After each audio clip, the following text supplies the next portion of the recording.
October. I said in the last video that I wanted to sort of lay out my plans, and I think October's a pretty good month for doing it because it's kind of just as the days get shorter and so on. And so let's have a look at and also by saying what they are, I'm kind of forcing myself in a way to stick with them because I'm kind of putting it out there that this is what I want to do. Now normally I do these videos completely unscripted, but this time I do actually have a script. Yeah. So there you go. So if you see me kind of glancing down occasionally, that's what that's all about. So apologies for that. So I have a plan. You've got a plan. I have part of a plan. What percentage of a plan do you have? What percentage? I don't know. 12%. 12%? That's a fake laugh. It's real! Totally fake. That is the most real, authentic, hysterical laugh of my entire life because that is not a plan. It's barely a concept. You're taking their side? I am Groot. So what? It's better than 11%. What the hell does that have to do with anything? Thank you, Groot. Thank you. See? Groot's the only one of you who has a clue. I do have a plan, and the plan is in about sort of March of next year, I'm going to have a bit of a shakedown cruise. So I'm going to come out of here in the Bristol Channel, round Land's End, down the south coast, and go down to sort of Kent coast. There's a small shipyard there, and put the boat on the hard, and do a few of the sort of the things that I need to do. So there'll be a few sort of DIY videos then, except they won't really be DIY, they'll just be me messing about and trying to get stuff sorted. So one of the key things is to get power sorted out. I've got plenty of space to put some extra batteries in. I might actually do that before I set off, and I want to put in obviously a solar panel and a sort of wind generator. So I'll get that sorted out. The other thing, as I mentioned last time, I've got space to put in a calorifier, and so hot water, I want to get that sorted out. And also, although, and I'll talk about this later, the plan is to go down to the Mediterranean, a diesel heater. So I'm thinking of actually putting a diesel heater in there, so that would be a good idea. Need to put in a holding tank. And I've been looking at this, and I really don't want to waste the space, but just behind the head there is actually a bit of a gap, and Tech Tanks have come out with a 60-litre holding tank that looks like it might just fit in that space. So I'm going to kind of do a mock-up and see if I can sort of fit that in there. Oh, and the other thing I want to do is get an electric windlass. I'm not getting any younger, and anyway, somebody showed me his electric windlass and I was really impressed with it, so I think I'll actually do that. So there's a few things, there's a few voyagey things. Oh, the other key thing obviously is to get a wind vane, self-steering wind vane, and I might actually have some news on that next month. So watch this space. Well, don't, I mean do other things, don't just watch this space, but anyway. So, and also some maintenance. There are some maintenance jobs that I need to do. There are some redundant through holes and seacocks that are kind of just poking through, and they're just too dangerous. It's just too horrible. The thing, if something breaks down, the boat fills with water and it sinks. And whilst I'm doing it, I want to actually replace all of the through holes and seacocks.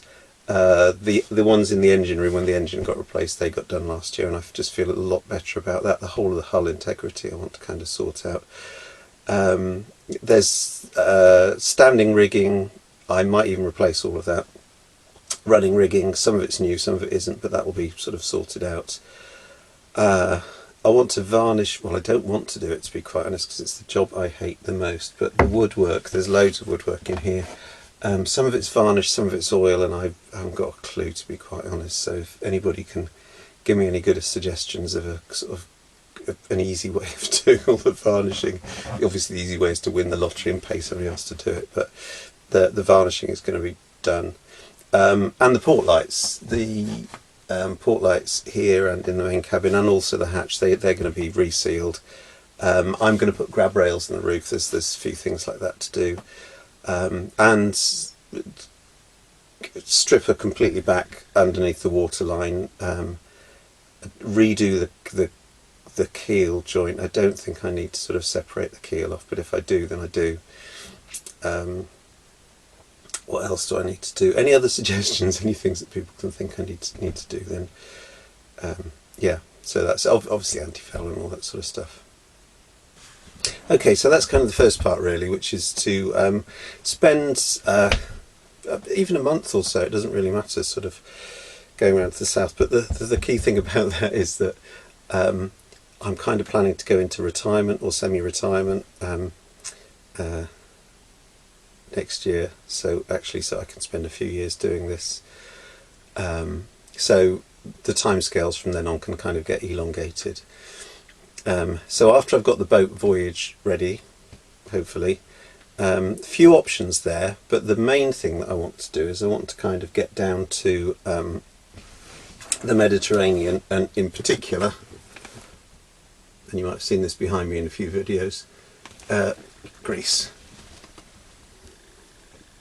So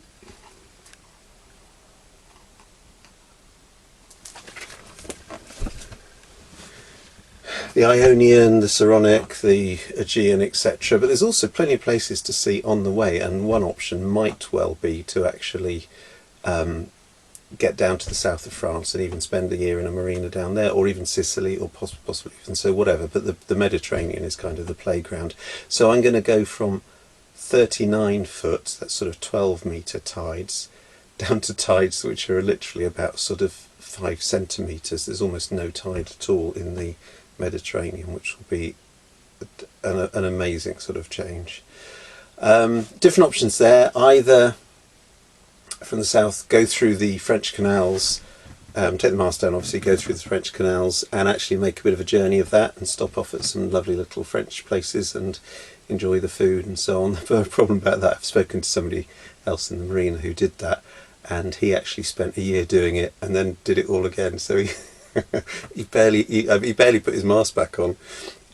So I might get kind of hooked on that if I do that way. Or the other way, obviously, is to sort of coast hop and make a voyage of actually getting round, either going through either coast hopping around the Biscay area, or if the weather's good, going across the Bay of Biscay, which is obviously the bit we kind of fear, through Straits of Gibraltar, and then either straight onto the Aegean, or, as I say, stop off somewhere and sort of spend some time there. But you know, that's all detail.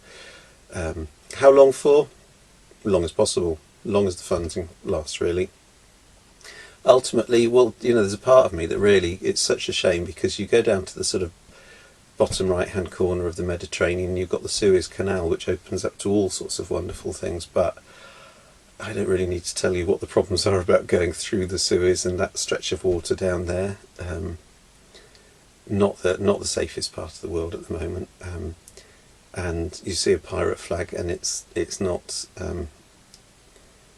Johnny Depp playing Captain Jack Sparrow. It's something a little bit more serious. So that's a shame, but that would be nice. Whether or not there's a way of actually getting a boat loaded up onto I don't know, it'd probably be an aircraft carrier and taken down, I don't know, but that's got to be a nice sort of ultimate thing to kind of aim for, hasn't it? So the third bit, just very, very briefly on this, is finances. That's not fully sorted out yet. Great book, which I think I've mentioned before, Voyaging on a Small Income, by Annie Hill. I'm going to reread this. It's quite old now, but it's sort of great tips on actually voyaging on a small income, and the key thing there being actually to have some sort of an income coming through. So I'm currently working on the idea of getting a sort of a, as they call it, a passive income, something that's actually coming through on a regular basis. Now, I haven't got a house, any capital or anything like that, so I'm going to need to be a bit creative on this, and legal. I do point creative but legal, so I'm not looking at sort of internet scamming and so on, which is probably one of the most lucrative things you can do. And I've got 6 months or so to kind of figure that out. So there you go. Interested, any comments? Anybody who's kind of doing a similar thing?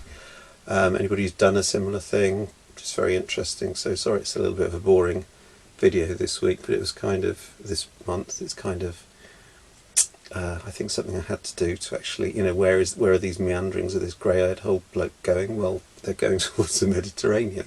That's where they're going.